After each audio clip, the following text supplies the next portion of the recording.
اعوذ باللہ من الشیطان الرجیم بسم اللہ الرحمن الرحیم۔ تمام دیکھنے چاہنے والوں کو نبی لباس کی جانب سے السلام علیکم۔ ہمارا یہ سلسلہ انٹرویوز کا جو سیریز تھی اس کو آگے بڑھاتے ہوئے آج ہمارے درمیان جو مہمان شخصیت ہیں رضا علی عابدی صاحب موجود ہیں۔ آپ عالمی شہرت یافتہ صحافی، براڈ کاسٹر، کالم نگار، سفر نامہ نگار، اور ہماری خوش قسمتی سے ہم نے آپ کے سفر ناموں کو اپنے نصاب میں پڑھا۔ الحمدللہ بہت خوشی ہوتی ہے کہ جن شخصیات کو ہم نے اپنے نصاب میں پڑھا ان کو براہ راست یعنی فیس بک کے ذریعے ہمیں دیکھنے کو آپ کے مختلف انٹرویوز اور مختلف چیزیں جو ہیں وہ نظر آتے ہیں۔ فیڈرل بورڈ کی جانب سے جو کتاب ہے اس کے اردو کی کتاب میں آپ کا سفر نامہ شامل ہے، جی لڑی میں پروئے ہوئے منظر۔ جی ہماری خوش قسمتی ہے کہ آپ پہلے زندہ ادیب ہیں کہ جن کی تصنیف سفر نامے اردو کی درسی کتب میں بطور نصاب پڑھایا جا رہا ہے۔ تو یہ سفر نامہ نگاری اور سفر نامہ ہے اس کے لیے ایک بہت بڑا اعزاز ہے۔ تو مزید جو ہے ہم رضا علی عابدی صاحب سے اس حوالے سے بات کریں گے۔ جی سر۔ جی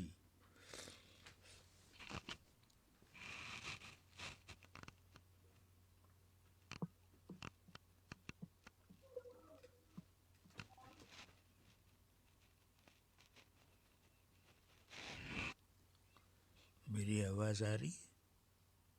جی آواز آ رہی ہے سر۔ بسم اللہ کیجیے۔ جی سر۔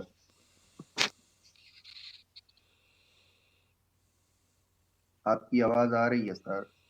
چلیے بسم اللہ کیجیے۔ جی تو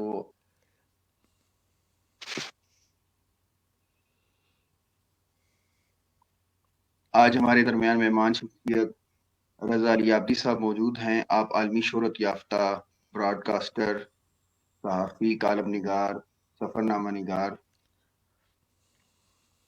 موجود ہیں۔ ہماری خوش قسمتی ہے کہ انتہائی قیمتی وقت میں سے آپ نے وقت نکال کر ہمیں وقت دیا۔ تو ہم خوش قسمت ہیں کہ آپ کے عہد میں جی رہے ہیں۔ الحمدللہ ہم نے آپ کو اپنے ایم اے کے نصاب میں پڑھا، تو ہمارے لیے بہت خوش قسمتی ہے کہ آج ہم آپ کے ساتھ انٹرویو کی صورت میں یہ خوبصورت گلدستہ جو ہماری سیریز ہے اس میں ہم آپ کے ساتھ بات چیت کریں گے۔ تو میں چونکہ اردو کا معلم ہوں تو ہماری خوش قسمتی ہے کہ فیڈرل بورڈ کی جانب سے یہ نئی کتاب متعارف کروائی گئی ہے۔ اس کتاب میں آپ کا سفر نامہ شامل ہے، لڑی میں پروئے ہوئے منظر یہ موجود ہے۔ تو بہت خوش قسمتی کی بات ہے کہ آپ ہمارے درمیان موجود ہیں، پہلے زندہ ادیب ہیں جن کا سفر نامہ پڑھایا جا رہا ہے اور الحمدللہ آپ ہمارے درمیان موجود ہیں۔ جی سر۔ سفر نامے کی صورت یہ ہے، اردو ادب میں افسانہ، ناول، نان فکشن، تحقیق، تنقید یہ سب رہا ہے، لیکن عرصہ دراز سے سچ پوچھیں سفر نامے لکھنے کا رواج ہے، اور قدیم سفر نامے 200 سال پرانے، 150 سال پرانے سفر نامے دستیاب ہیں کتب خانوں میں، اور اس وقت اتنا چلن نہیں تھا سفر نامے کا۔ حال ہی میں یہ چلن ہوا اور فروغ ہوا سفر نامے کا۔ کیوں ہوا کہنا مشکل ہے، بعض احباب نے پوری عمر لگا دی سفر نامے لکھنے میں، اور شہرت پائی بعض لکھنے والوں نے سفر ناموں کی وجہ سے بڑی شہرت پائی۔ مجھے اتفاق سے BBC سے وابستہ ہونے کی وجہ سے دنیا کو دیکھنے کا موقع ملا، اور پہلی بار BBC سے وابستہ کسی شخص نے دنیا کو دیکھا اور ریڈیو پر آ کر اپنے مشاہدے کو بیان کیا۔ یہ ایک نئی چیز، ٹیلی ویژن میں تو بہت ہوتا رہا ہے اس طرح کے پروگرام جس میں مختلف مقامات دکھائے جاتے ہیں، لیکن ریڈیو پہ سفر نامے کا رواج اول تو تھا ہی نہیں۔ اخباروں میں چھپتا تھا، ادبی رسالوں میں چھپتا تھا، کتابیں چھپتی تھیں، لیکن ریڈیو پہ سفر نامہ بیان کرنا ایک بالکل نئی بات تھی، اور یہ مجھے خوشی ہے کہ میں نے پہل کی، اور میں نے پہل یوں کی کہ قدرت نے مجھے کچھ چیزیں بخشی ہیں، عطا کی ہیں، اور ایک بڑی نعمت قدرت نے مجھے عطا کی ہے مشاہدے کی۔ مشاہدہ میرا، بس یوں سمجھ لیجیے کہ میں اور میری اہلیہ کہیں جاتے تھے، واپس آ کے پھر میں بیان کرتا تھا کیا کیا دیکھا، تو میری بیوی کہا کرتی تھی میں بھی وہیں تھی، میں نے تو نہیں دیکھا۔ تو یہ ہے ایک ذرا سا فرق۔ یہ مشاہدے کی آنکھ بڑی مختلف ہوتی ہے، اور ہر ایک کو نصیب نہیں ہوتی۔ سچ پوچھیے، اتنے سفر نامے لکھے گئے ہیں حال ہی میں، اتنے لکھے گئے ہیں، لیکن بعض کو اٹھا کے پڑھیے تو معلوم ہوتا ہے صفحے کالے کیے گئے ہیں، کوئی کمال نہیں کیا گیا۔ سفر نامہ کی ایک بنیادی بات جو میں اس وقت بیان کر رہا ہوں، اور یہ ہر شخص چاہیے اسے انڈر لائن کر لے، سفر نامہ، کامیاب سفر نامے کی خوبی یہ ہے کہ وہ پڑھنے والے کو حیران کرتا ہے، اس میں تعجب ہوتا ہے، عجوبہ ہوتا ہے، پڑھنے والا تعجب میں غرق ہو جاتا ہے، نئی نئی باتیں، انوکھی بات، نرالی باتیں۔ مثال کے طور پر جرنیلی سڑک اپنا مشہور سفر نامہ اس پر کام شروع کرنے کے لیے میں نے پشاور سے سفر کیا ہے کلکتے تک، 1500 میل کا سفر۔ پشاور سے میں چلا تو وہاں کیا عجوبہ دیکھے، کن باتوں نے مجھے حیران کیا۔ مجھے اس بات نے حیران کیا، وہاں پیر بہت ہیں، قبریں بہت ہیں، اور ان کے ماننے والے مجاور بہت ہیں۔ مثال کے طور پر میں نے کہا کہ میں نے کسی سے کہا کہ پشاور میں آج میں نے ایک بہت خوبصورت لڑکی کو دیکھا، تو وہ بولے چلیے شادی پیر کی درگاہ پہ لے چلیں آپ کو۔ اب میری سمجھ میں نہیں آیا، پھر پتہ چلا جس کو شادی پیر ہیں ان کی قبر پہ شادی کی مراد مانگی جائے تو پوری ہو جاتی ہے۔ میں اس پہ حیران ہو رہا تھا کہ ایسے بھی پیر ہوتے ہیں، جیسے ڈاکٹر ہوتے ہیں اسپیشلسٹ، کسی خاص مرض کے ماہر ہوتے ہیں، اسی طرح مرادیں پوری کرنے کے بھی پیر ماہر، مشہور ماہر شہرت رکھتے ہیں۔ معلوم ہوا کہ شادی پیر کے درگاہ پہ جیسے منت مانگی اس کی شادی ہو گئی۔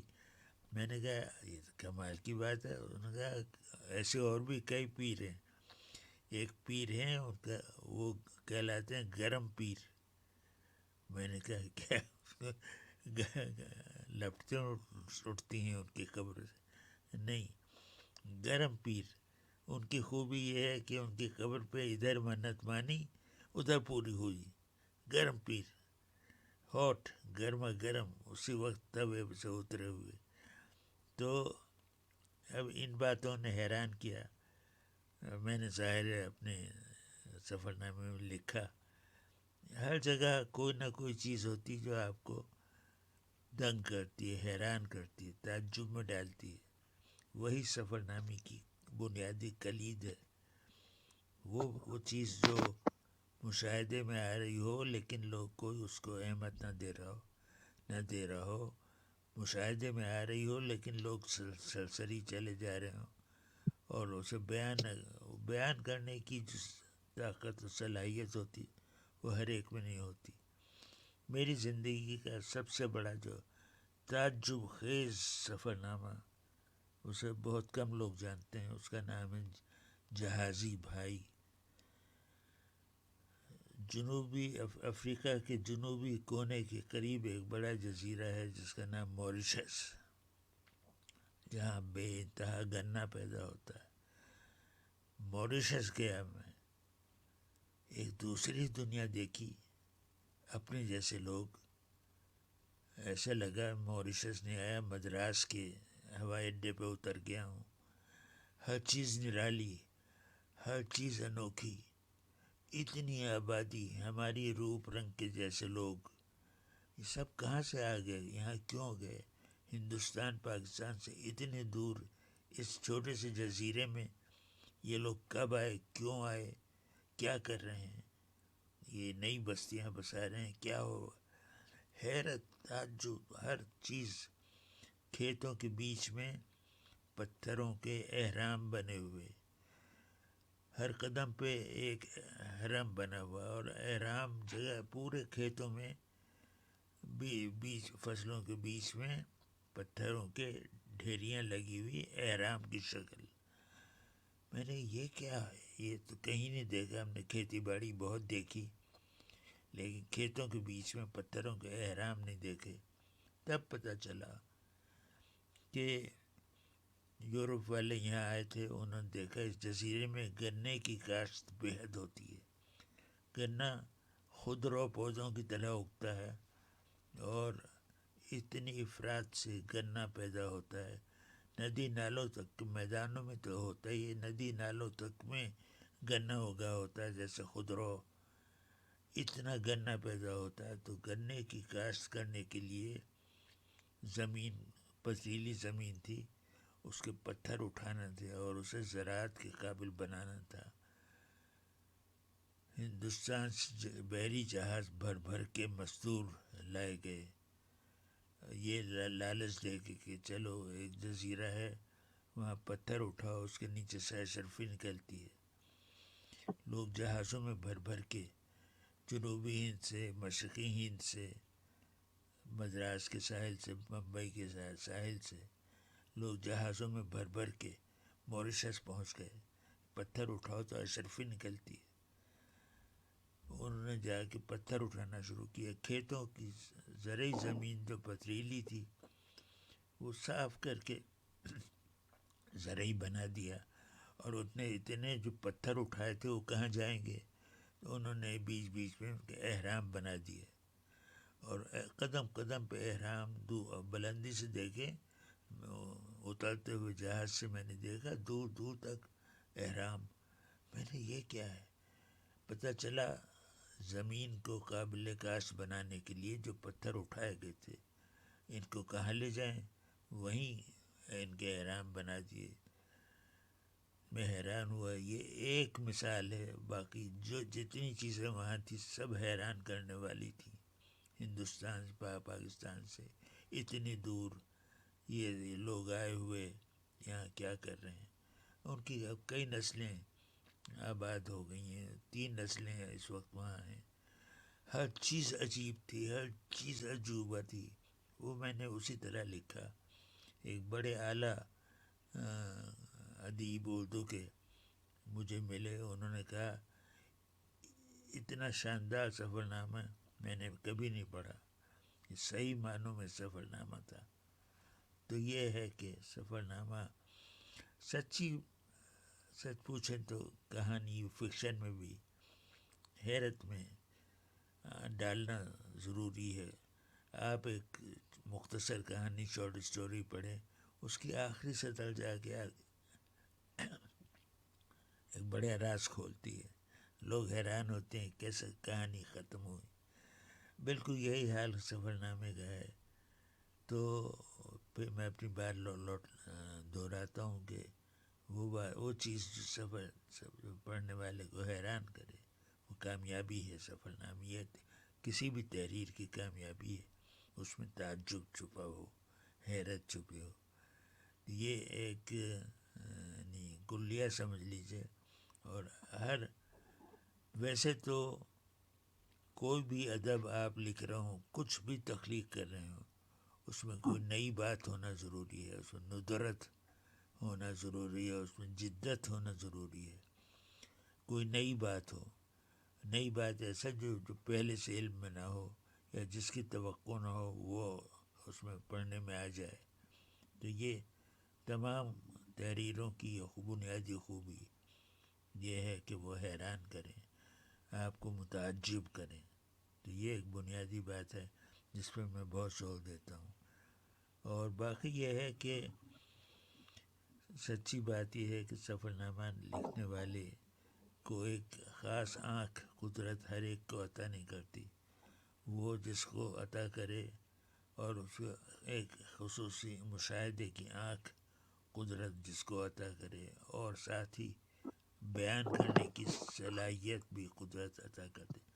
جس شخص میں یہ دو خوبیاں ہوں، مشاہدے کی اور بیانیہ کی، وہ سمجھے کہ وہ بہترین لکھنے والا ادیب یا مصنف یا نامہ نگار وہ ہوا. یہ بنیادی چیزیں. مشاہدے کے بارے میں میر تقی میر کا شعر ہے: سرسری تم جہان سے گزرے ورنہ ہر جا جہان دیگر تھا. تم دنیا کو سرسری نگاہ ڈالتے ہوئے چلے گئے، ورنہ سچی بات یہ ہے کہ ہر جگہ ایک اور جہان بھی ہوتا ہے چھپا ہوا، جس پہ ہر ایک کی نگاہ نہیں جاتی. تو سرسری تم جہان سے گزرے ورنہ ہر جا جہان دیگر تھا. جہان دیگر جس نے پا لیا اور اسے بیان کرنے کی صلاحیت اسے قدرت نے دی، بس وہ بہترین مصنف یا بہترین نامہ نگار ہے، یا بہترین رپورٹر یا نامہ نگار. سب میں یہ خوبی مشاہدے. اچھا، میں پیدائشی طور پر اخبار نویس ہوں، اخبار بین ہوں. شاید جب میں چھوٹا سا لڑکا تھا میں نے اخبار پڑھنا شروع کر دیا تھا. اتنے انہماک سے اخبار پڑھتا تھا کہ جب میں نے ہائی اسکول پاس کیا اور سب گھر میں سب بیٹھے کہ اب کیا پڑھا جائے مجھے کیا پڑھایا جائے، تو سب نے یہ کہا اس اخبار پڑھایا جائے. تو اخبار پڑھنے والا بچہ اخباری لائن میں جانا چاہیے اس کو. چنانچہ مجھے ایسے مضامین دلوائے گئے جو صحافت میں کام آئے. تو پہلی بار یہ ہوا کہ معاشیات اور سیاسیات یہ پڑھوائے جائیں.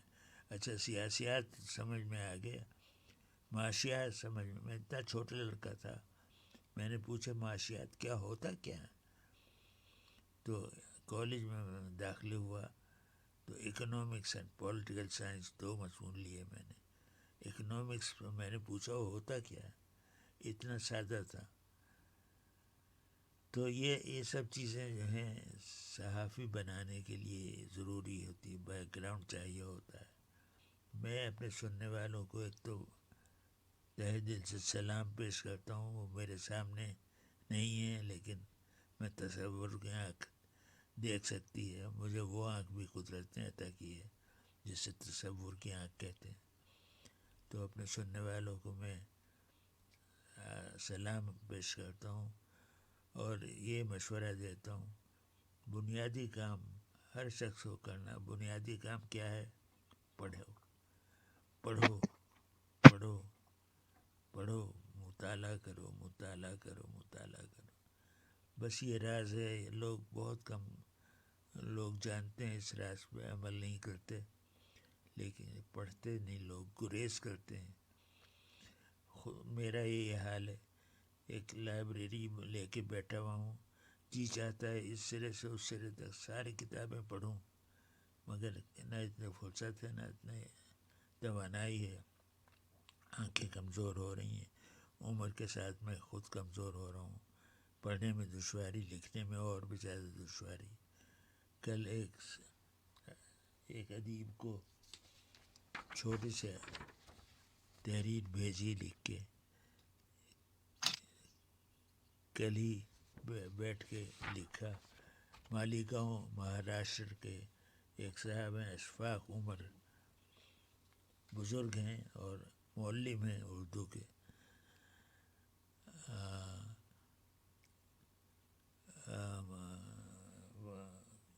کیا اتفاق یہ ہوا، اشفاق عمر صاحب کے ہاتھ پرانی کتابیں لگیں، باپ دادا کے زمانے کی نصابی درسی کتابیں اشفاق عمر صاحب کے ہاتھ لگیں.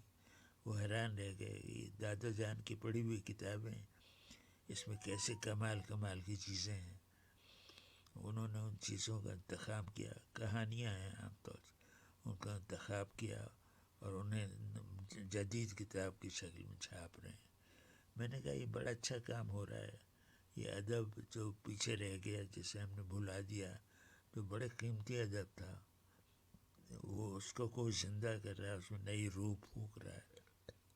میں نے خوش ہو کے ایک چھوٹا سا تبصرہ لکھا ان کے کام پہ، ان کی کتاب پہ. میں کہنا یہ چاہ رہا تھا کہ نگاہ میری کمزور ہو رہی ہے، لکھنے پڑھنے میں دشواری ہونے لگی ہے، آواز بھی کمزور ہو گئی ہے. جس آواز کے بلبوتے پہ ہم نے گزارا کیا وہ کمزور ہو رہی ہے، سارا نظام کمزور ہو رہا ہے. لیکن یہ کہ اللہ نے اندر کوئی چیز زندہ رکھی ہے، ایک وہ چھوٹی سی شمع کی لو، وہ خدا کا شکر ہے موجود ہے. کچھ کرنے کو جی چاہتا ہے، ایسا کریں کہ ذرا سی شمع کی لو جو ہے اس سے سارا دنیا منور ہو جائے، ہر طرف روشنی روشنی، خوشیاں خوشیاں. یہ دعا ہے میری. اچھا کوئی سوال کیجئے تو بات آگے بڑھائیں. خوب. اللہ پاک آپ کو صحت و سلامتی والی لمبی زندگی عطا فرمائے. ہمارے لیے بہت بڑے اعزاز کی بات ہے کہ آپ ہم آپ کے عہد میں جی رہے ہیں. الحمدللہ آپ کی جتنی بھی تحریریں ہیں، جب قاری اس کو پڑھتا ہے تو اس میں کھو جاتا ہے. آپ نے جس طرح پہلے فرمایا کہ ایک سفر نامہ نگار کی سب سے بڑی خوبی ہے کہ جو قاری ہے وہ تحریر میں اس قدر محو ہو جائے، کھو جائے کہ اس کو مزید پڑھنے کو دل کرے. یعنی وحدت تاثر جس طرح افسانے کی ایک بڑی خوبی ہوتی ہے، اسی طرح آپ کے سفر ناموں میں بھی یہ بہت بڑی خوبی ہے. اور ہمارے لیے بہت بڑا اعزاز ہے کہ جو نئی نسل ہے جدید دور کے اندر آپ کے سفر نامے پڑھیں گے. میں نے بچوں کو پڑھانے سے پہلے وعدہ کیا تھا کہ میں آپ کے ساتھ یہ ایک انٹرویو کی صورت میں تھوڑا سا بات کروں گا انشاءاللہ. تو بچوں کو ہم نے سوموار والے دن سفر نامے کے حوالے سے پہلے آپ کی گفتگو سنوائیں گے تاکہ بچے روشناس ہو سکیں. اور یہ بہت بڑی کمال کی بات ہے کہ حکومت پاکستان کی جانب سے آپ کے سفر نامے کو جماعت نہم میں شامل کیا گیا. تو یقینی طور پر یہ آپ کی علم و ادب کے حوالے سے جو ایک آپ کی علم و ادب دوستی ہے، علم و ادب کے ابیاری کے لیے آپ کام کر رہے ہیں، یہ بہت بڑا کام ہے. تو آپ کیا سمجھتے ہیں کہ جس طریقے سے آپ نے 34 شہروں کا سفر کیا اپنے اس جو یہ سفر نامہ ہے شیر دریا میں، تو اس میں جب آپ نے یہ سفر کیا تو آپ نے کس چیز کی کمی محسوس کی ہے؟ یعنی کہ جو ہمارے مراکز ہیں جتنے بھی شہروں میں آپ گئے ہیں وہاں پر علم و ادب کے حوالے سے اس دور میں بھی اسی طریقے سے لوگ کتب کا مطالعہ کرتے تھے، اور جو ہمارے مشاہیر ہیں ان سے میل ملاقات کا سلسلہ اور پھر مختلف ادبی جو تقریبات ہوتی تھیں. کیا آپ کو ان شہروں کی جو ادبی فضا ہے، ادبی ماحول ہے اور لوگوں کا آپس میں جو رویہ ہے، تو سارے شہروں کا آپ نے مطالعہ کیا، آپ کو پاکستان کا کون سا شہر سب سے زیادہ پیارا لگا ہے؟ آپ نے کئی سوال کر لیے. پہلا سوال جو کہ شہروں میں علم و ادب کا کیا حال ہے، اور میں نے 50 شہروں کا دورہ کیا. 50 شہروں میں ایک خاص بات یہ تھی کہ میں اپنے کندھے پہ تھیلا ڈالے ہوئے، اس میں کیسٹ ریکارڈر اور مائکروفون ڈالے ہوئے میں شہر شہر نگر نگر گھومتا تھا. لیکن کیا آپ یہ تصور کر سکتے ہیں کہ آگے آگے میں، پیچھے پیچھے 10-12 میرے مداح، میرے مددگار میرے پیچھے پیچھے مجمع کی شکل میں تو جن شہروں کی میں نے سیر کی، مقامی باشندوں نے مجھے ہاتھوں پہ اٹھا کے لٹرلی میری سیر کرائی، اور مجھے ایسے ایسے گر بتائے، ایسے ایسے رموز بتائے، کہاں کیا چیز چھپی ہوئی ہے، یہ مقامی لوگ جانتے ہیں۔ جب مثال کے طور پر میاں والی میں ایک لڑکا تھا جو مجھے خط لکھا کرتا تھا BBC لندن میں، میاں والی سے اس کا خط آتا تھا کہ میں ہوائی جہازوں کی انجینئرنگ کے پیچھے دیوانہ ہوں، میں بڑا ہو کر ہوائی جہازوں کا انجینئر بننا چاہتا ہوں، آپ میری مدد کریں گے؟ تو میں نے اسے لکھا کہ ہاں میں تمہاری مدد کروں گا، سب سے پہلے میں تمہیں ہوائی جہازوں کی کتاب بھیج رہا ہوں، کتنی طرح کے ہوائی جہاز ہوتے ہیں، ان میں کیا کیا ہوتا ہے۔ میں نے اس کو لندن سے ڈاک میں لفافہ بنا کے میاں والی اسے بھیجا بچے کو، اور 2-2.5 برس بعد میرا خود جانا ہوا میاں والی۔ میں نے کہا اس لڑکے کو ڈھونڈوں گا، اس سے پوچھوں گا تم ہوائی جہاز کے انجینئر بنے یا نہیں۔ سوال یہ ہے کہ اسے ڈھونڈا کیسے جائے؟ مجھے پتہ تو نہیں یاد تھا، یہ یاد تھا کہ میاں والی کے گلی میں رہتا ہے، تو اب کیسے ڈھونڈا جائے؟ کچھ مکان کا نمبر اور لڑکے کا نام یاد تھا، غالباً یاد تھا۔ ہر ایک سے پوچھ رہے ہیں یہاں کوئی لڑکا رہتا ہے جسے ہوائی جہازوں کا خبر ہو؟ کوئی کچھ بتاتا، کوئی کچھ بتاتا۔ میں نے ایسے آپ ہر ایک سے نہ پوچھیے، شہر کی گلی کی خبر وہاں کے لڑکوں کو، بچوں کو ہوتی ہے سب سے زیادہ۔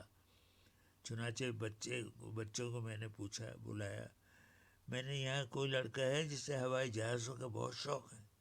انہوں نے ہاں ہاں وہ ہے، وہ اس کا گھر ہے، اس میں اس کی ماں رہتی ہے، وہ خود گیا ہوا ہے۔ خیر ہم گئے، اس کی ماں سے بات ہوئی، میں نے کہا میں لندن سے آیا ہوں، میں نے آپ کے بیٹے کو ہوائی جہازوں کی کتاب بھیجی تھی۔ وہ بولی ہاں ہاں میں آپ کی شکر گزار ہوں، وہ تو دیوانہ ہے ہوائی جہازوں کا، سرگودا گیا ہوا، اس کی تربیت ہو رہی ہے، وہ ہوائی جہازوں کا انجینئر بن رہا ہو۔ تو میں نے اسے ڈھونڈ لیا اور اتنی خوشی ہوئی۔ تو میں یہ بتا رہا تھا، جو مقامی لوگ جو میری رہنمائی کرتے تھے، اس کی بدولت میں اتنی معلومات بٹور کے واپس آیا اور پروگرام ترتیب دیا۔ یہ کمال تھا ہر شہر کے جو میرے قدردان، میرے مداح، جو میرے مددگار تھے، ہر شہر میں سب پڑھے لکھے تھے ماشاءاللہ، سب نے جرنیلی سڑک پڑھی ہوئی تھی، شیر دریا جانتے تھے، جہازی بھائی جانتے تھے، کتب خانہ کا علم تھا، کتابیں اپنے آبا کی لوگ جانتے تھے۔ تو خوشی ہوئی کتاب سے لوگ واقف ہیں۔ اب بھی کراچی میں یا پاکستان میں کتابوں کا میلہ ہوتا ہے، مجھے ایک دو دفعہ جانے کا اتفاق ہوا، میں نے دیکھا کہ لوگ مجمع آ رہا کتابوں کے میلے میں، مجمع، بچے، عورتیں، لڑکیاں، بوڑھی عورتیں، بوڑھے لوگ، جوان، کتابیں دیکھ رہے ہیں کھڑے ہوئے اسٹال پہ، اور شاپر ہاتھ میں کتابیں خرید بھی رہے ہیں، تو خوشی ہوتی ہے۔ اب ماشاء اللہ پاکستان میں بک سیلرز بہت ہیں، کتابوں کی دکانیں اور شو روم بہت عمدہ ہیں، کثرت سے کتابیں ملتی ہیں، خوشی ہوتی ہے دیکھ کے کتابوں کی قدر ہے، اور لوگ شوق سے پڑھتے ہیں۔ نہ پڑھیں لیکن گھر میں کتاب رکھی ہے، یہ بھی غنیمت ہے۔ ہم نے ایسے گھر بھی دیکھی جہاں کتاب نہیں ہوتی، جہاں اخبار نہیں آتا، ہم نے ایسے گھر بھی دیکھے، اور ہم نے ایسے گھر بھی دیکھی جہاں کتابیں ہوتی، رہنے کی جگہ نہیں تھی، کتابوں کے انبار لگے ہوئے تھے، ایسے گھر بھی دیکھیں ماشاءاللہ۔ تو یہ ہے دنیا میں تنوع ہے، رنگ رنگ کے لوگ، بھانت کے لوگ، یہی خوبی ہے مشاہدے کی، معاشرے کی یہی خوبی، اس میں رنگ بھرے ہوں، اس میں سرشاری ہو، جدت ہو، خوشی ہو، نظر آ رہا ہو، جیتا جاگتا معاشرہ، اچھا لگتا ہے۔ سکندر علی وزد بڑے مشہور شاعر تھے. وہ کہتے ہیں جس گھر میں بچے نہ ہوں یا کتابیں نہ ہوں میں اس گھر میں نہیں جاتا. میرے حساب سے وہ شہر ویران شہر ہوتے ہیں. جس شہر میں کتابیں نہ ہوں، جس گھر میں کتابیں اور بچے نہ ہوں میں وہاں نہیں جاتا. تو یہ ہے، علم کا چرچا ہے، اور کتابوں کی اعلیٰ کتابوں کی دکانیں کھل رہی ہیں، اور پاکستان میں خاص طور سے بہت ہی سلیقے سے بڑی عمدہ کتابیں چھپ رہی ہیں. خوشی ہوتی ہے انہیں دیکھ کے. کتاب زندہ ہیں، کتاب زندہ ہیں تو ہم بھی زندہ ہیں. انہیں دیکھ کر روح کچھ کشید کرتی ہے، ان سے خوشی ہوتی ہے. کتاب بہترین رفیق ہے.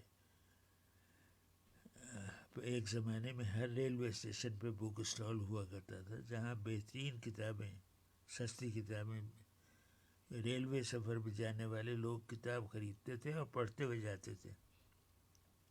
میں نے اپنی زندگی کا پہلی کتاب 1950 میں شفیق الرحمان کی کتاب حماقتیں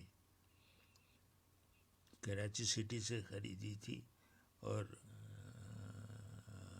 پشاور راولپنڈی تک جاتے حماقتیں پڑھ ڈالی تھی.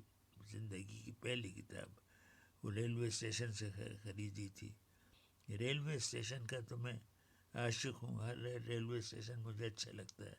چنانچہ میں نے کتاب لکھی پوری ریل کہانی، ریلوے اسٹیشنوں اور ریل گاڑیوں کے بارے میں پوری کتاب. جنہیں نہیں پڑھی انہیں چاہیے پڑھیں. ریل کہانی زندہ لوگوں کی زندہ کہانی ہے، ضرور پڑھیں. اور یہ مطالعہ کلید ہے ذہانت کی اور کامیابی کی. ذہن کے گوشے منور ہوتے ہیں، ذہن کے گوشے کھلتے ہیں، منور ہوتے ہیں. کتاب پڑھا کیجیے، جب بھی موقع ملے کتاب پڑھیے، اچھی کتاب پڑھیے. کتاب بہترین رفیق ہوتی ہے، یہ پرانا مقولہ ہے. تو یہی کہنا چاہتا ہوں.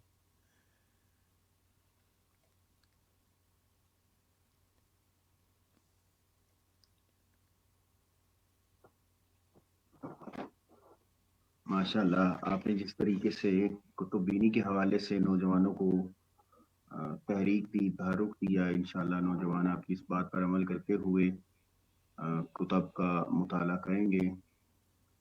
تو ہم اپنے پروگرام کو آگے بڑھاتے ہوئے یہ پوچھنا چاہیں گے، آج کے دور میں جو سفر نامہ نگاری ہے، اس کی حیت اور اس کی جو ساخت ہے وہ تبدیل ہو چکی ہے. یعنی کہ آج کل کے دور میں جو لوگوں نے براہ راست سفر نامے کا آغاز کر دیا، مثال کے طور پر جس طرح ویلاگز وغیرہ ہوتے ہیں، ویلاگز بنا کے وہ سارے سفر کی ڈاکومنٹریز جو ہیں وہ براہ راست لوگوں کو دکھا رہے ہیں. تو آپ کی نظر میں جتنے بھی ابھی موجودہ ولاگرز ہیں، مثال ابرار احمد ایک اچھا ولاگر ہے، اس کا کنٹینٹ بھی اچھا ہوتا ہے، ساتھ میں اس کی جو گفتگو ہے تقریباً وہ اسی مناسبت سے ہوتی ہے، لیکن چونکہ وہ ادبی حوالے سے گفتگو یا اس طرح کی چیزیں نہیں ہوتی، تو وہ کام کر رہا ہے، وہ موٹر سائیکل پر پوری دنیا کا چکر لگا چکا ہے اور مختلف اس کے ولاگز آتے ہیں. تو آپ کیا سمجھتے ہیں کہ پہلے زمانوں میں جس طریقے سے لوگ بسوں پہ سفر کر رہے ہیں، پیدل جا رہے ہیں، مختلف دشوار گزار راستوں سے گزر کے جانا ہوتا تھا، اب چونکہ یہ بائک اور ساتھ میں موٹر کار وغیرہ لوگ اس پہ بھی جاتے ہیں، ولاگس کے ذریعے سفر نامے کو ایک نئی جدت دی گئی ہے. تو آپ کیا سمجھتے ہیں اس سے سفر نامہ کی جو صنف ہے اس کو کچھ فوائد حاصل ہوئے ہیں، یا لوگوں کو اس حوالے سے کچھ نئی چیزوں کے حوالے سے معلومات ملی ہے، یا ان کی جو معلومات ہوتی ہیں وہ براہ راست یعنی فی البدی طور پر جو بھی گفتگو ہوتی ہے وہ کرتے ہیں، یہ صنف کس حد تک علم و ادب اور بالخصوص سفر نامہ کے حوالے سے مفید ہو سکتی ہے؟ اس حوالے سے ذرا اپنی رائے کا اظہار فرمائیں. زمانہ بدل گیا. میرے زمانے میں ٹیلی ویژن کا وہ چلن نہیں تھا جو آج ہے. لوگ کہا کرتے ہیں کہ آپ جب جرنیلی سڑک پہ جا رہے تھے، ساتھ میں ایک فوٹوگرافر بھی، کیمرہ مین بھی رکھ لیتا، رکھ لیتے اور ویڈیو بناتے جاتے تو کتنے زبردست ویڈیو بنتا جرنیلی سڑک کا. میں نے کہا آپ کیمرہ مین اور کیمرے کی بات کر رہے ہیں. میرے کندھے پہ کیمرہ لٹکا ہوا تھا. سچ کہتا ہوں اس کے کھولنے کی بھی نوبت نہیں آتی تھی. اتنا انہماک ہوتا تھا دنیا کو دیکھنے میں، اتنا مصروف ہوتا تھا کہ کیمرہ لٹکا رہا کندھے پہ، اس کی نوبت ہی نہیں آئی کھلنے کی. تو یہ ہے کہ دھیان آدمی اگر میں اگر کیمرہ لے کے جاتا، میرا دھیان کیمرے کی میں بھی لگا ہوتا، شے میں بھی لگا ہوتا، اپنے نوٹس لے اس میں بھی دھیان لگا ہوتا.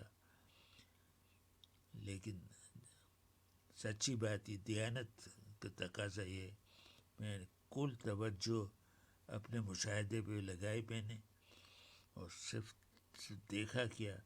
یعنی کئی شہروں میں میں گزر گیا، وہاں کی ایک فوٹو تک نہیں اتاری. کئی شہروں سے میں چلا گیا، اور بعد میں جب کتاب چھپنے لگی تو ان شہروں کی فوٹو چاہیے، تو پھر ادھر ادھر سے فوٹو ڈھونڈی، ورنہ یہ کہ اس کا بھی موقع نہیں ملا. اتنا دھیان لگا ہوا تھا مشاہدے میں کہ کیمرہ وہ جیسا گیا تھا وہ چند تصویریں لے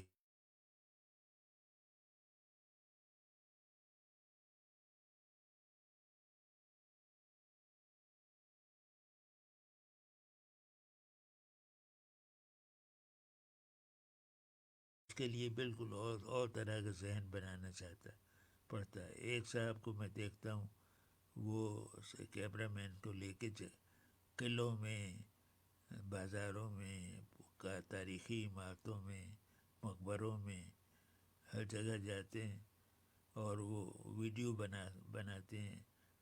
اور میرے منہ میں پانی آتی ہے کہ ایسی سہولت مجھے بھی دستیاب ہو، ایک کیمرہ مین مل جائے تو ایسے گوشے دکھاؤں لوگوں کے، دنیا حیران رہ جائیں.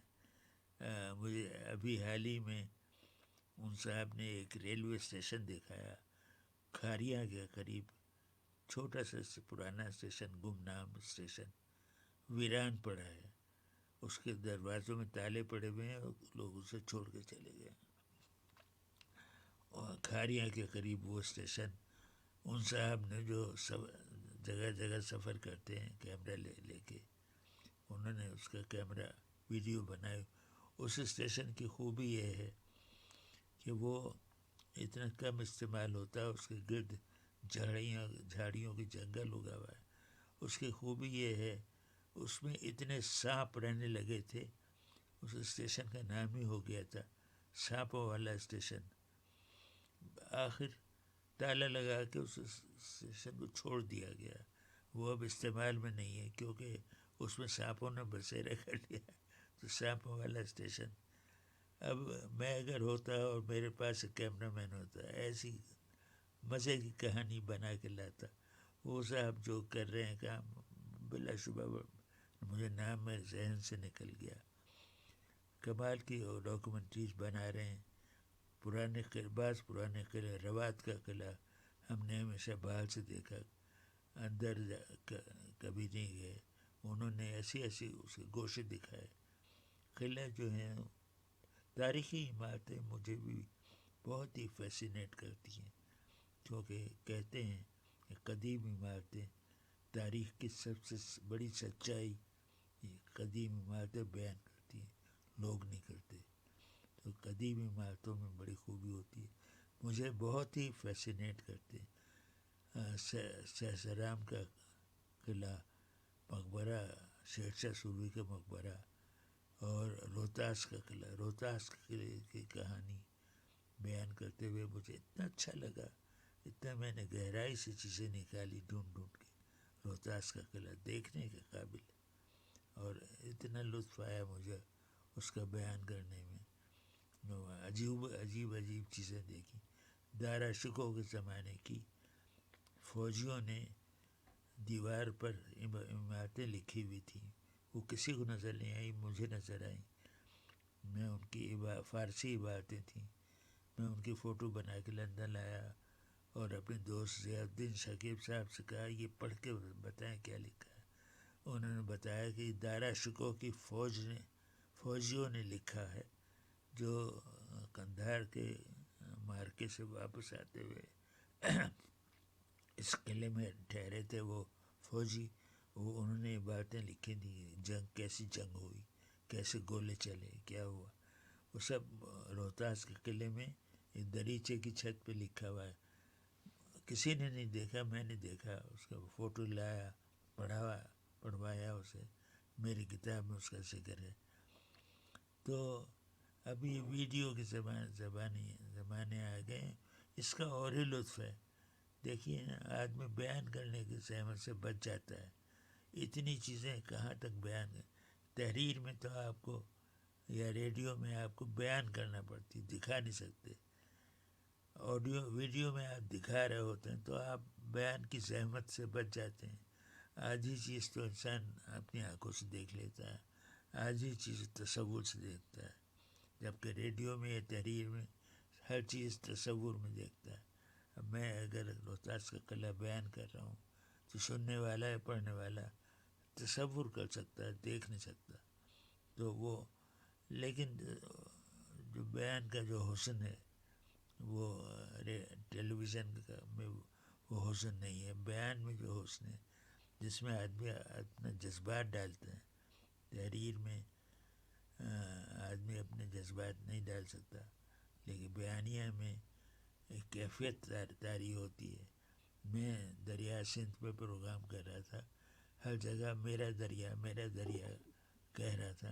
مجھے خیال آیا اتنا میں نے دریا کو اپنا بنا لیا ہے اور اتنا ڈوب کے ریسرچ کر رہا ہوں، میں نے دریا سندھ کہنا بند کر دیا.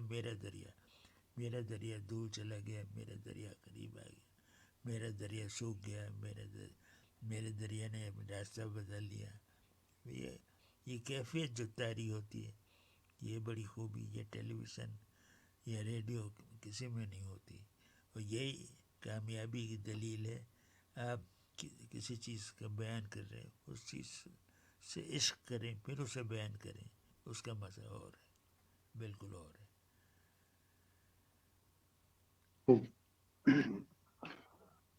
جی، جس طرح آپ نے بتایا کہ سفر نامے کے حوالے سے اور آج کے جدید جو دور میں لوگ سفر نامے کے حوالے سے کام کر رہے ہیں، تو ہمارے فیڈرل بورڈ کے جو نصاب میں ایک سوال شامل ہے، روداد لکھیں، سفری روداد.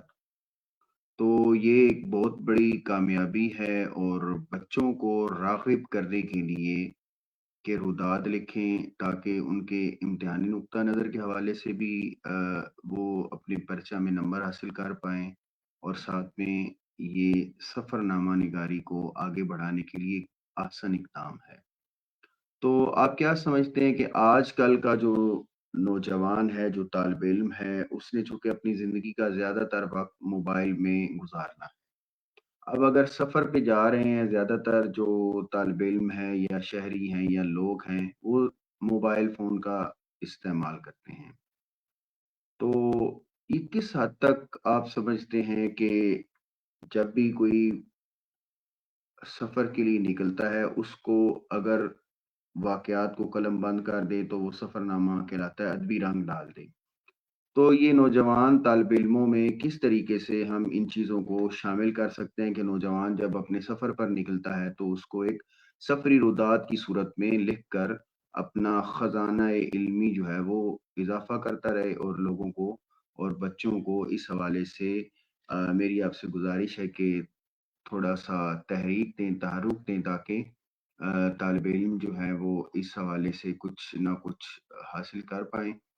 تو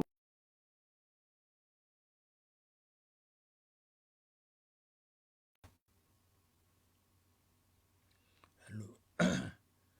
جی، بچوں کو میں بچوں نے نہیں سنا ہوگا ایک لفظ، روز نام چاہ، جسے آپ ڈائری کہہ سکتے ہیں. پرانے وقتوں میں ہمارے بزرگ روز نامچہ لکھا کرتے تھے، ڈائری رکھتے تھے. اس میں روز جو کچھ گزرا ہوتا وہ لکھتے تھے، رودات لکھتے تھے اور مشاہدہ لکھتے تھے، واقعات لکھتے تھے، اور چھوٹی چھوٹی نوٹ بکس آتی تھیں، باریک لکھائی ہوتی تھی بزرگوں کی، بڑے خوش خط ہوتے تھے۔ روز جو گزرا اس کا چھوٹا سا حال لکھتے تھے، ایک کمال کی عادت تھی۔ بعد میں عرصے بعد انہوں نے پرانی روزنامچے نکال کے پڑھے تو حیران رہ گئے اپنی تحریر پہ، اچھا یہ ہوا تھا، ہمیں یاد نہیں، تو لکھا ہوا ہے ورنہ ہمیں یاد نہیں، یہ ہوا تھا، ایسا ہوا تھا۔ بلکہ میں آپ کو بتاؤں کہ دلی میں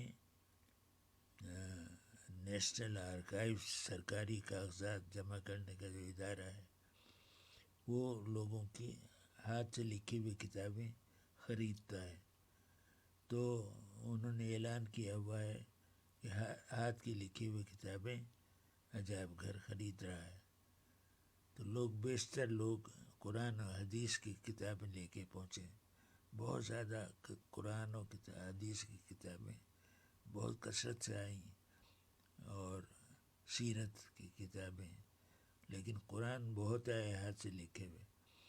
بعد میں انہوں نے اعلان کیا کہ نہیں، ہم معذرت کا ہیں، اب ہم قرآن حدیث نہیں، روزنامچے اگر آپ کے گھر میں ہیں، آپ کے بزرگوں کو لکھے ہوئے روزنامچے اگر آپ کے گھر میں ہیں، وہ ہم شوق سے خریدیں گے۔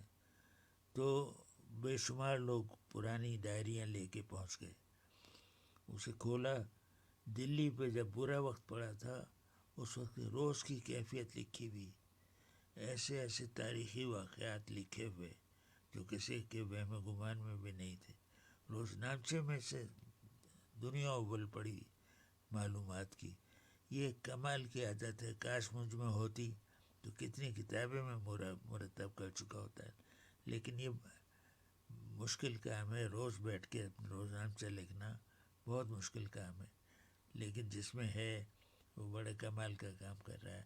اگر آپ ابھی تک روزنامچہ نہیں لکھا ہے، اب شروع کر دیں، ایک کاپی لے لیں، روز ایک پیج لکھیں کیا ہوا تھا، بھینس کے بچہ پیدا ہوا، گائے کی ٹانگ ٹوٹ گئی، بکری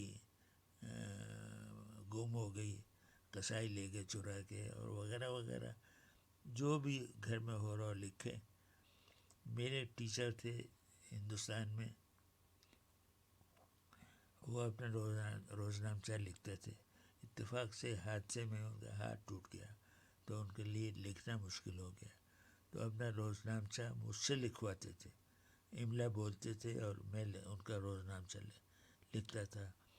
زیادہ تر اپنی ماں کے بارے میں پیار بھری باتیں لکھواتے تھے، ماں کی پرستش کرتے تھے، ان کے روزنامچے میں ہر روز ماں کی تعریف میں قصیدے لکھے ہوتے تھے، وہ میں لکھتا تھا۔ اس وقت مجھے پہلی بار احساس ہوا روزنامچہ لکھنا کیسے کمال کا کام ہے، ہر ایک کے بس کا نہیں، لیکن جو کر سکے۔ مثال کے طور پہ میں نے سوچا تھا کہ جب یہ نئی صدی شروع ہوگی اس روز سے میں روزنامچہ شروع کروں گا، یا میں سن 72 میں لندن آیا تو میں نے کہا میں لندن جس دن اتروں گا اس دن سے روزنامچہ شروع کر دوں، نہیں کر سکا، افسوس سے نہیں کر سکا، ورنہ کتنی مزے کی کتاب بنتی ہے اور لاجواب کتاب بنتی ہے۔ بہرحال یہ دنیا کی رونق ہے، اس کا ریکارڈ محفوظ ہو تو بڑی بڑی نعمت ہے۔ جی خوب۔ تو آپ ہمارے ناظرین، حاضرین و سامعین کو کیا پیغام دیں گے کہ وہ اردو ادب سے محبت کا جذبہ بیدار رکھتے ہوئے کس طریقے سے آج کل، چونکہ بچوں کی اردو کے حوالے سے کافی زیادہ مسائل ہیں، بچے جو ہیں وہ اردو کے حوالے سے درست تلفظ بھی نہیں پڑھ سکتے، اور دوسرا رومن اردو کی وجہ سے جو بچوں کے الفاظ لکھنے کا ایک انداز ہے وہ بھی اب بچوں نے زیادہ تر پرچہ جات جب ہم چیک کرتے ہیں اس میں بھی زیادہ تر طلاب جو ہیں وہ رومن اردو کے الفاظ لکھ دیتے ہیں، یا املا میں بھی کافی زیادہ اغلاط پائی جاتی ہیں۔ لیکن آہستہ آہستہ بچے جو ہیں وہ اردو سے دوری اختیار کرتے جا رہے ہیں، زیادہ تر انگریزی کی جانب مائل ہو رہے ہیں۔ تو اس حوالے سے آپ تھوڑا سا ہمارے نوجوان نسل کو اور جتنے بھی ادارے ہیں حکومتیں ہیں ان کو آپ اس حوالے سے کیا پیغام؟ میں سن 1950 میں ہندوستان چھوڑ کے پاکستان آیا تھا. نیا نیا پاکستان بنا تھا 47 میں. میں 50 میں آیا تھا. نیا نیا پاکستان. ایک اس وقت ایک عجیب چیز دیکھی. جتنی بھی درسی کتابیں تھیں، ٹیکسٹ بکس جو اسکول میں پڑھائی جاتی تھیں اردو کی، وہ سب عربی رسم الخط میں تھیں، جیسے نسخ کہتے ہیں. تو اس وقت جو کتابیں پڑھائی جا رہی تھیں اردو کی کتابیں عربی رسم الخط میں تھیں. تو میں نے یہ کیا، یہ اردو کتابیں اردو رسم الخط میں کیوں نہیں ہیں؟ تو انہوں نے کہا کہ یہ ایک اسکیم ہے، کیونکہ ہم لوگ کتابت کر کے چھپائی کرتے ہیں. ساری ترقی یافتہ دنیا ٹائپ سے چھپائی کرتی ہے، تو اردو میں ٹائپ ہونا چاہیے، اور ٹائپ کے لیے جو اردو کا رسم الخط ہے مناسب نہیں ہے. عربی رسم الخط میں ٹائپ میں ممکن ہے کرنا. تو اس لیے رفتہ رفتہ اردو رسم الخط کو ہٹا کے عربی رسم الخط لا رہے ہیں. اس کے بعد ٹائپ کا رواج ہو جائے گا، اردو کی چھپائی عام ہو جائے گی. انفارچونیٹلی بدقسمتی سے وہ اسکیم ناکام ہو گئی، اور لوگوں نے مطالبہ کیا نہیں، ہمیں عربی رسم الخط نہیں چاہیے، ہمیں نسخ چاہیے، اردو رسم الخط چاہیے. چنانچہ اسے منسوخ کریں. پھر وہ اسکیم منسوخ ہو گئی، ورنہ اس پہ کام ہو چکا تھا. ایران والے کتابت ترک کر کے ٹائپ پر چھپائی، بہترین چھپائی کے اخبار. ایران میں بہت زیادہ کتابیں چھپتی ہیں، بہت زیادہ رسالے. انہوں نے ٹائپ کا رواج کر کے ساری فارسی ٹائپ میں لکھنا شروع کر دی. تو کتابت وہاں کا بیٹھ کے کاتب نہیں. اب تو خیر خدا کا شکر ہے ہمارے یہاں پہ کمپیوٹر میں ٹائپ ہونے لگا ہے، بالکل خوبصورت لکھائی کمپیوٹر میں ہو رہی ہے. میں ایک بات بتاؤں، میں لفظوں کا سفر کرتا ہوں، ورکشاپ، اس میں سینکڑوں لوگ حصہ لیتے ہیں. اکثر 10 میں سے 8 لوگ اردو میں ٹائپ کر کے بھیجتے ہیں. 10 میں سے 8 لوگ اردو ٹائپ کر رہے ہیں. بہت کم رومن، بہت کم رومن میں، اور اتنے کم ہوتا ہے کہ وہ پڑھا نہیں جاتا، عادت نہیں، رومن پڑھنے کی عادت نہیں ہے، تو وہ اس کو ہم اگنور کر دیتے ہیں. لیکن یہ کہ 10 میں سے 8 لوگ اب اردو میں ٹائپ کرنے لگے ہیں، یہ بہت بہت اچھی بات ہو جائے گا. لوٹ پوٹ کے اچھا زمانہ آ جائے گا. کمپیوٹر کی وجہ سے کتابت آسان ہو گئی ہے. کاتب کی مرہون منت نہیں رہے ہم لوگ. اپنے گھر میں ٹائپ کر، میں نے اپنی کئی کتابیں خود ہی ٹائپ کی اور ویسی چھپ گئیں. تو وقت بدل رہا ہے، ہر چیز بدلے گی رفتہ رفتہ. اب دیکھیے آگے آگے ہوتا ہے کیا، دیکھا کیجیے. خوب. ہمارا دل تو بہت زیادہ تھا کہ آپ کے ساتھ اسی طرح مسحور کن گفتگو سنتے رہتے، لیکن چونکہ وقت کی قلت کی وجہ سے اور آپ کی صحت اور مصروفیات کو مد نظر رکھتے ہوئے ہم نے فیصلہ کیا ہے کہ اس کو مکمل کیا جائے. ہم آپ کے شکر گزار ہیں کہ آپ ہماری اپیل پر فوری طور پر جو ہے وہ حاضر ہو جاتے ہیں. ہمارے لیے بہت بڑا اعزاز ہے کہ آپ نے ہمارے لیے وقت دیا اور ہمارے حاضرین و سامعین کو اردو سفر نامہ نگاری کے حوالے سے آگاہ کیا. تو انشاءاللہ ہماری مستقبل میں بھی یہ خواہش رہے گی کہ آپ کے ساتھ وقتاً فوقتاً جو ہے تقریباً 1 ماہ کے بعد ایک آدھ انٹرویو کر لیا جائے. انشاءاللہ ہم کوئی انٹرویو سیریز کا اہتمام کرتے ہیں، اس میں ہم کوشش کریں گے کہ مختلف موضوعات کو لے کر، تاکہ ہمارا یہ ایک ویڈیو کی صورت میں ریکارڈ محفوظ ہو جائے. اور اللہ تعالیٰ سے دعا ہے کہ اللہ تعالیٰ کی ذات آپ کو صحت و سلامتی والی لمبی زندگی عطا فرمائے، اور آپ کا سایہ ہمارے سروں پر تعالیٰ میں قیامت قائم و دائم رکھے. اللہ تعالیٰ دین دنیا کے تمام معاملات میں سرخرو فرمائے. اسی کے ساتھ اجازت چاہیں گے. اللہ حافظ. بہت پاکستان بہت زندہ باد. بہت شکریہ. خدا حافظ. اللہ حافظ.